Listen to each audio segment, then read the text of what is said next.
Diasco Foot, miroir du football de la diaspora congolaise.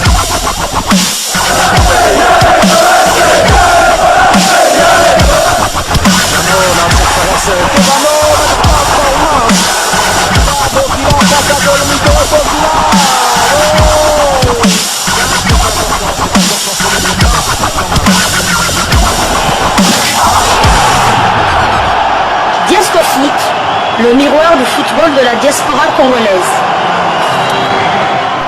Vous êtes sur Diasco Foot, le miroir du football de la diaspora congolaise.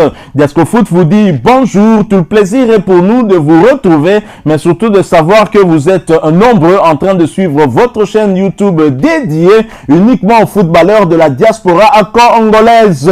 C'est l'heure de partager avec vous quelques news que nous avons pu récolter pour vous dans le cadre de votre chaîne YouTube Diasco Foot, parce que nous sommes le miroir du football de la diaspora congolaise. Le numéro d'aujourd'hui nous emmène en Belgique où l'international congolais Merveille Bokadi et son club le Standard de Liège se sont inclinés. Le Standard de Liège laisse des plumes à domicile devant Courtrai. Défaite sur le score de 0 but contre 2. Les Rouges ont concédé les 2 buts à la 67e ainsi qu'à la 84e minute. Merveille Bokadi avait été, comme à son habitude, titularisé pour cette rencontre. Il en a d'ailleurs disputé l'intégralité. Nous quittons la Belgique pour aller du côté de l'Hexagone voisin, en France, où ça roule pour Samuel Moutoussamy et le Football Club de Nantes. Deuxième victoire et nouveau clean sheet de suite pour le FC Nantes en Ligue 1 au terme d'une rencontre très disputée face au FC Lorient de Gédéon Kaloulou. Les Canaries se sont imposés sur un score étriqué mais victoire quand même. Score final 1 but à 0. Titulaires avec leur club respectif, Samuel Moutoussamy et Gédéon Kaloulou ont livré un bon match pendant les 90 minutes. Toujours en France et en Ligue 1 dans le cadre de cette 23e journée, Toulouse recevait Rennes et Toulouse a gagné ce match sur le score de 3 buts à 1. Arnaud Kalimwendo avait été titularisé mais il n'a pas joué toute la rencontre puisqu'il a été remplacé à la 63e minute. Au terme de ce match, Rennes occupe la 5e position de Ligue 1 avec 12 victoires, 4 matchs nuls et 7 défaites. 42 buts inscrits contre 28 encaissés. Quant à Arnaud Kalimwendo, l'ancien parisien, il a 1309 minutes sur les 2790 en termes de temps de jeu. Il a disputé 22 des 31 matchs de son équipe. Il a déjà inscrit 4 buts et délivré une passe décisive. Alors prochain rendez-vous pour Rennes, ce sera pour le compte des 16e de finale de l'Europa League où Rennes sera aux prises au Shakhtar Donetsk. Ce match est prévu pour le jeudi 16 février 2023 sous le coup de 18h45 heure de Kinshasa. Nous quittons la France, nous allons cette fois du côté de l'Angleterre où le championnat anglais de première division se poursuivait. On jouait la 22e journée et Aston Villa se déplaçait sur le terrain de Manchester City. Défaite d'Aston Villa sur le score de 3 buts à 1. Il faut signaler que le joueur binational congolais Konsa a joué l'intégralité de cette rencontre pour la 4e fois consécutive. Au terme de cette défaite, Aston Villa occupe la 11e place de la première ligue, championnat anglais de première division, avec 8 victoires, 4 nuls et 10 défaites. 26 buts ont été inscrits contre 34 buts encaissés. Quant à Konsa, en termes de temps de jeu, il en a 1945 sur les 2250 possibles. Il a donc participé à 22 des 25 matchs de son équipe. Prochain rendez-vous pour le binational congolais et son équipe, ce sera pour le compte de la 23e journée et la réception d'Arsenal. Ce match est prévu pour le samedi 18 février 2023 sous le coup de 13h30 heure de Kinshasa. Toujours en première ligue et toujours pour cette 23e journée, Manchester United se déplaçait sur le terrain de Leeds United. Un déplacement prolifique avec à la clé une victoire 2 buts à 0. Aaron Wan-Bissaka n'était pas titulaire au cours de ce match. Il a néanmoins fait sa montée en jeu à la 73e minute. Manchester United occupe la 3e place de Première Ligue avec 14 victoires, 4 nuls et 5 défaites. 33 buts inscrits contre 28 encaissés. Quant à Bissaka Van, du côté de Manchester United. Il a 1025 minutes sur les 3240 possibles en termes de temps de jeu. Il a participé à 14 des 37 matchs de son équipe. Prochain rendez-vous pour Aaron Wan-Bissaka et Manchester United, ce sera pour le compte des 16e de finale de l'Europa League et ce déplacement périlleux du côté du Camp Nou pour y affronter le FC Barcelone. Et ce match est prévu pour le jeudi 7 février 2023 sous le coup de 18h45 heure de Kinshasa. Nous poursuivons ces quelques informations qu'on a prévues pour vous. Nous quittons l'Angleterre. Nous allons cette fois du côté de la Suisse pour parler de quelques autres internationaux congolais, mais nous y allons après cette courte pause. Diasco Foot, le miroir du football de la diaspora congolaise. En Suisse, Okita a accroché alors que Shadrack Akolo était défait. Le FC Zurich était aux prises à Winter Tour. Score final, un but partout. Le champion de Suisse en titre a été tenu en échec sur sa propre pelouse par le FC Winter Tour. Jonathan Okita avait été titularisé pour cette rencontre avant d'être remplacé dans les temps additionnels. De l'autre côté, Young Boys de Berne était aux prises à Saint-Gall. Lourde défaite de Saint-Gall sur le score de 5 buts à 1. Une lourde défaite qui n'arrange pas les affaires de Saint-Gall, où évolue bien évidemment l'international congolais Shadrack Akolo, qui avait été laissé sur le banc au début de cette rencontre, mais il a fait sa montée en jeu à la 70e minute.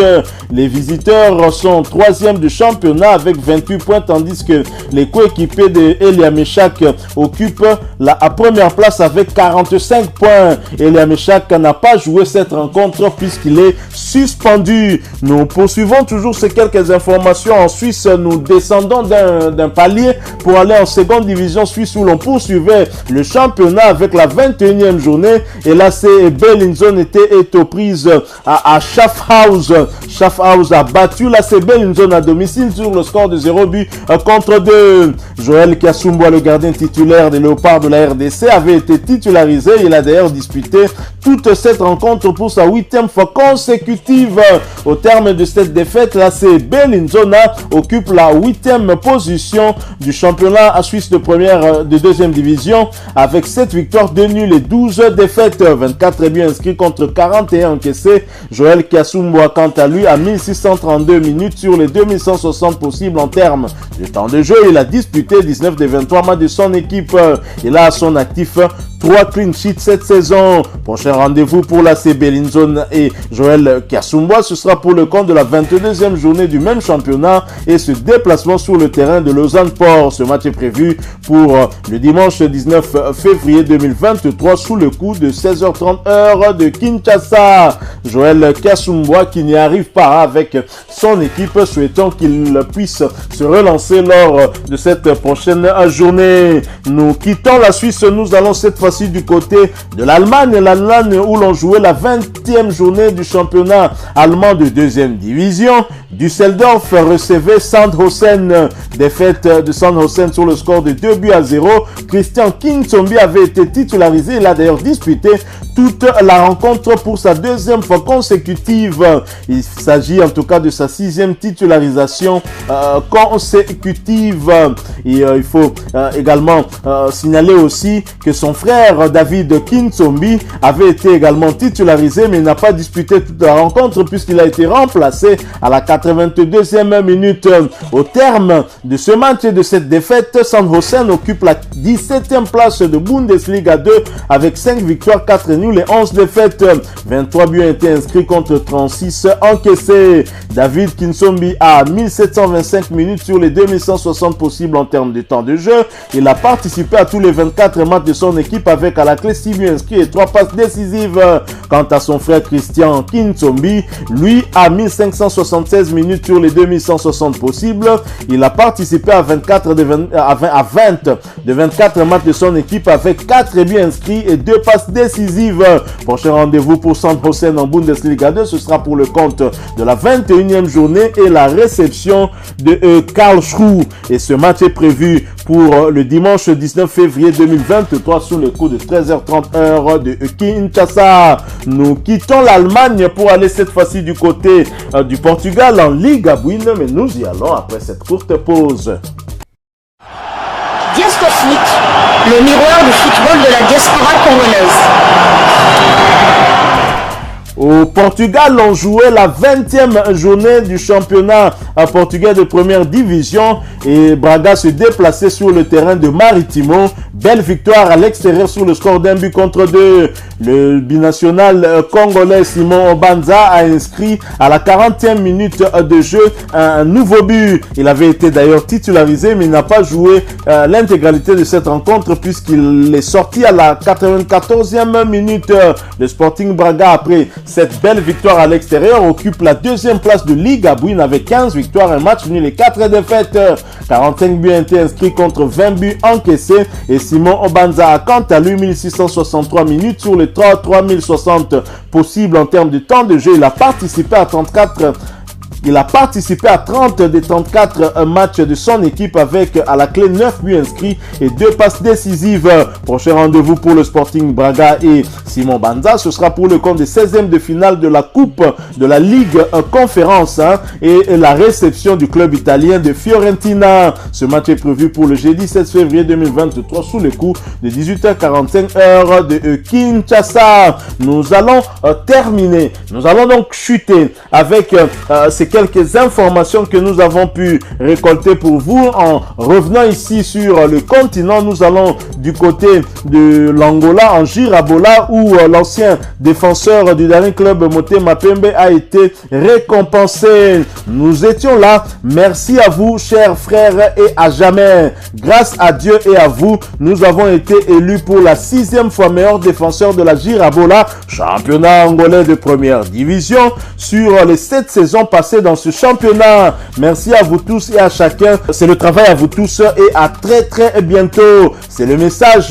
de l'international congolais Bobo Ungenda qui a été gratifié encore de cette récompense du côté du championnat angolais de première division. C'est à se demander pourquoi il n'est plus sélectionné en tout cas en équipe nationale alors que la défense centrale, notamment le compartiment de Bobo Ungenda, pose problème avec beaucoup de défenseurs qui ne rassurent pas. Je pense que Sébastien de Sabre devrait jeter en tout cas un œil et le bon du côté du championnat angolais de première division pour suivre en tout cas les performances de Bobo Ungenda qui continue à confirmer de ce côté-là, ce qui n'est pas en tout cas à pas mal puisque ce compartiment pose problème et je verrai bien un duo en défense centrale entre Bobo Ungenda et Chancel Memba Mangoulou, le demi-dieu congolais, pour rassurer finalement cette défense qui balbutie en tout cas ces dernières années. La République démocratique du Congo n'y arrive pas. On espère que Desabre pourra trouver la bonne formule.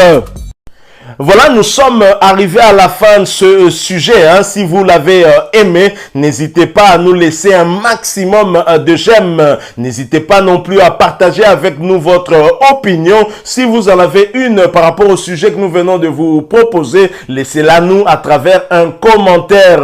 Abonnez-vous si vous êtes nouveau ou ancien que vous ne vous êtes pas encore abonné sur cette chaîne Diascofoot parce que nous sommes le miroir du football de la diaspora congolaise. Et n'oubliez pas qu'en vous abonnant apparaîtra une petite cloche de notification. Cliquez dessus pour ne plus rien manquer des prochaines vidéos que nous allons vous proposer. Encore une fois, merci à vous. Avec espoir de vous retrouver très bientôt avec un autre sujet d'actualité. En attendant, portez-vous bien et Diascofoot vous dit au revoir.